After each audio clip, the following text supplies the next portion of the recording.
தென்னாருடைய சிவனே போற்றி, எந்நாட்டவர்க்கும் இறைவா போற்றி. மிக பழமையான தென்னிந்திய கோவில்களுள் திருக்காலத்தி திருக்கோயிலும் ஒன்று. பஞ்சபூத தலங்களுள் ஒன்றான வாயு தலம் இது. ராகு கேது பரிகார தலம் இது.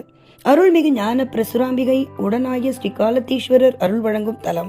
இத்தலத்தில் காலபைரவருடைய அபிஷேக அலங்காரங்களை காண்பது மிகச் சிறப்பு. இரவு பள்ளியறை பூஜையும் பிரம்ம முகூர்த்த வேளையில் கோமாதா பூஜை திருப்பள்ளி எழுச்சி நிகழ்வுகளை காண்பது கிடைத்திருக்கிற ஒன்று என்பதனால் இத்திருக்கோவிலுக்கு சென்று திருவாசகம் பாராயணம் செய்ய வேண்டும் என்ற எண்ணம் கொண்டு நமது நகரத்தார் மகேஸ்வர பூஜை பரிபாலன சபை திருப்புகழ் திருவாசகம் பயிலும் மாணவர்களாகிய பெரியோர்கள் அனைவரையும் அழைத்து செல்ல வேண்டும் என்ற எண்ணத்தில் செவ்வாய்க்கிழமை 19/8/2025 அன்று இந்நிகழ்வு ஏற்பாடாகியது. 41 சிவனடியார்கள் ஒன்று சேர்ந்து அன்றைய தினம் 3 மணி அளவில் அழகப்பா டிராவல்ஸ் என்ற ஏசி பஸ்ஸில் அம்பத்தூரிலிருந்து புறப்பட்டு மாலை 5:30 மணி அளவில் திருக்காலஹஸ்தி நகரத்தார் நகர விடுதிக்கு சென்று சேர்ந்தோம். அங்கே நம்மை சிறப்பாய் வரவேற்றவர் மேலாளர் திரு ரமேஷ் அவர்கள். நமக்கு தேவையான அனைத்து உதவிகளையும் செய்து தந்தார்கள். அவர்களை பாராட்டியே ஆக வேண்டும். அறங்காவலர்களுள் ஒருவரான திரு பூமி ராமநாதன் ஐயா அவர்களிடம் உதவிகள் கேட்டபோது உடனே மிகச் சிறப்பாக செய்து தந்தார்கள். ஆகையினால் இத்தருணத்தில் அவர்களுக்கும் எங்கள் அனைவரின் சார்பாக நன்றியை தெரிவித்துக் கொள்ள வேண்டியது அவசியம்.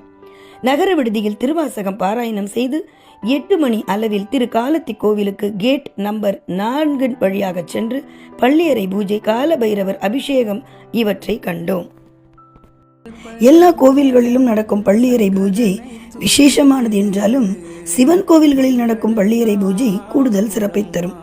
ஆம், ஸ்ரீ காளஹஸ்தி திருக்கோவிலில் பள்ளியறை பூஜையின் போது சுவாமியை அவருடைய சன்னதியில் வைத்து அலங்காரம் செய்து பல்வேறு விதமான வாத்தியங்கள் முழங்க பல்லக்கில் தூக்கி வைத்து பக்தர்கள் சிவநாமங்கள் பாடல்கள் பாடியபடி பின்னால் செல்ல சிவபெருமான் அம்பாள் சன்னதியில் எழுந்தருளினார். பின்பு பால் பழங்கள் நைவேத்தியமாக வைத்து ஊஞ்சல் சேவை நடத்தி பாசுரங்கள் பாடி திருக்கதவுகள் மூடப்பட்டன. இந்த பள்ளியறை பூஜையானது கிட்டத்தட்ட 1/2 மணி நேரம் நடைபெற்றது. உண்மையிலேயே அதை படம் பிடித்து மற்றவர்களுக்கு காட்ட வேண்டும் என்ற உள்ளார்ந்த ஆசை இருந்தாலும் கூட அங்கு தொலைபேசி கொண்டு செல்லக்கூடாது என்பது அனுமதி மறுக்கப்பட்டது என்பதனால் அத்துணை பேர் கண்களும் அதை படம் பிடித்து உள்ளத்திலே நிறைவாய் மகிழ்வாய் கொண்டது. கணவன் மனைவி தங்களது பிரார்த்தனை நிறைவேற வழிபட வேண்டிய ஒரே பூஜை பள்ளியறை பூஜை தான் என்பதற்கிணங்க பள்ளியறை பூஜை எங்கள் அனைவருக்கும் மன நிம்மதியையும் மன மகிழ்ச்சியையும் தந்தது. ஸ்ரீ காளஹஸ்தி சிவன் கோவிலில் ஒவ்வொரு செவ்வாய்க்கிழமை அன்றும் மாலை வேளையில் ஞான பிரசுனாம்பிகை சமேத ஸ்ரீ காளஹஸ்தீஸ்வரருக்கு ஏகாந்த சேவைக்கு பின் கால பைரவருக்கு மூலவர் உற்சவர் இருவருக்கும் பலவிதமான சுகந்த திரவியங்களால் சிறப்பு அபிஷேக ஆராதனை நடைபெற்றது. அச்சமயம் கால பைரவருக்கு எலுமிச்சை பழமாலை கஜமாலை அணிவித்து அலங்காரம் செய்து வைத்திருந்த காட்சி அற்புதம். அதனைத் தொடர்ந்து தீப தூப நைவேத்தியம் சமர்ப்பிக்கப்பட்டது. வேத பண்டிதர்கள் வேத மந்திரங்கள் ஓத மங்கள வாத்தியங்கள் கைலாய வாத்தியம் இசைக்க கால பைரவர் கோவில் உட்பிரகார உற்சவம் நடந்தது. அத்துணை நிகழ்வையும் மனதார கண்டுகளித்தோம். மறுநாள் காலை 20/8/2025 புதன்கிழமை காலை 4:30 மணிக்கு நமது நகரத்தார் நகர விடுதியில் இருந்து சென்று 5 மணிக்கு கோபூஜையில் கலந்து கொண்டோம். கோபூஜை காண்பது என்பது கிரகதோஷங்கள் பாவங்கள் மற்றும் சாபங்கள் நீங்கக்கூடிய ஒரு நிகழ்வு. அதோடு மட்டுமல்லாமல் அஷ்டலட்சுமி கடாட்சத்தையும் தரக்கூடியது. அத்தகு சிறப்பு வாய்ந்த கோபூஜையை நாங்கள் பார்த்து அதிலும் கலந்து கொண்டோம். அதோடு மட்டுமல்லாமல் திருப்பள்ளி எழுச்சி நிகழ்வை கண்டு இறையொருள் பெற்றதோடு அம்பாளுக்கு அபிஷேக நிகழ்வையும் தரிசித்து 8 மணிக்கு நகர விடுதி வந்தடைந்தோம். நகர விடுதியில் காலை உணவு சாப்பிட்டு சரியாக 9:30 மணி அளவில் காளஹஸ்தி நகரத்தார் நகர விடுதியில் இருந்து புறப்பட்டு ஊத்துக்கோட்டை சுருட்டப்பள்ளியில் எழுந்தருளி அருள் பாலிக்கும் அருள்மிகு சர்வ மங்களாம்பிகை உடனாய பள்ளி கொண்டீஸ்வரர் திருக்கோவில் வந்தடைந்தோம்.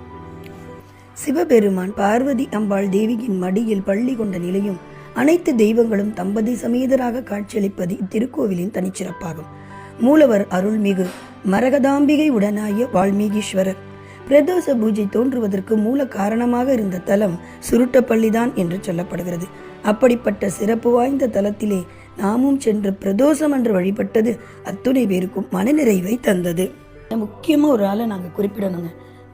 வயதில் சிறுவர் தான், ஆனால் அந்த பொருளாளர் நம்முடைய நகர விடுதியினுடைய பொருளாளர் திரு கார்த்திக் முகம் சுழிக்காமல் எத்தனை தடவை ஃபோன் பண்ணாலும் ஆட்சி சொல்லுங்க அப்படிங்கிற ஒரு வார்த்தையை சொல்லி என்ன அவங்களால முடியுமோ அத்தனையும் பண்ணி கொடுத்த அந்த தம்பிக்கு எங்கள் அத்துணை அடியார்கள் சார்பாகவும் மனமார்ந்த நன்றிப்பா. இனி வர்ற ஆளுங்க யாராக இருந்தாலும் நம்ம நகரத்தாராகட்டும் மற்றவர்கள் ஆகட்டும் இங்கே வந்தால் நிச்சயமாக ஒரு குடுப்படை என்ன அப்படின்னா நம்ம சாமி தரிசனம் ஈஸியாக கிடைக்குதுங்க. அதுதான் நிசத்தனமான உண்மை. நம்ம எதிர்பார்த்து போனது ஒன்று, ஆனால் அங்கே கிடைச்ச அந்த தரிசனம் பார்த்திங்கன்னா நம்ம நகர விடுதியில் குளிக்க கொள்ள எல்லாத்துக்கும் நல்ல வசதி. அதே மாதிரி ஒரு 5 நிமிஷம் தான் நடக்கிறதுக்கு. கேட்டு 4 உள்ளே போனோம்னா அதுக்கப்புறம் அப்படியே உள்ளே போய் நம்ம பார்த்துட்டு அந்த டயத்துக்கு போகணும்.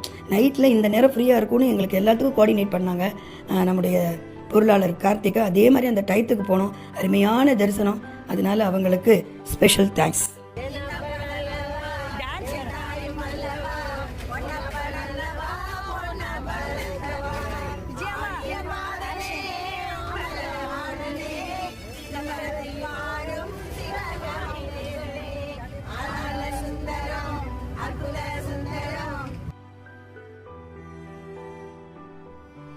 எல்லாரும் காலாஸ்திரி போனோம். அந்த ட்ரிப்பை பற்றி அவங்க சொல்ல போகிறாங்க.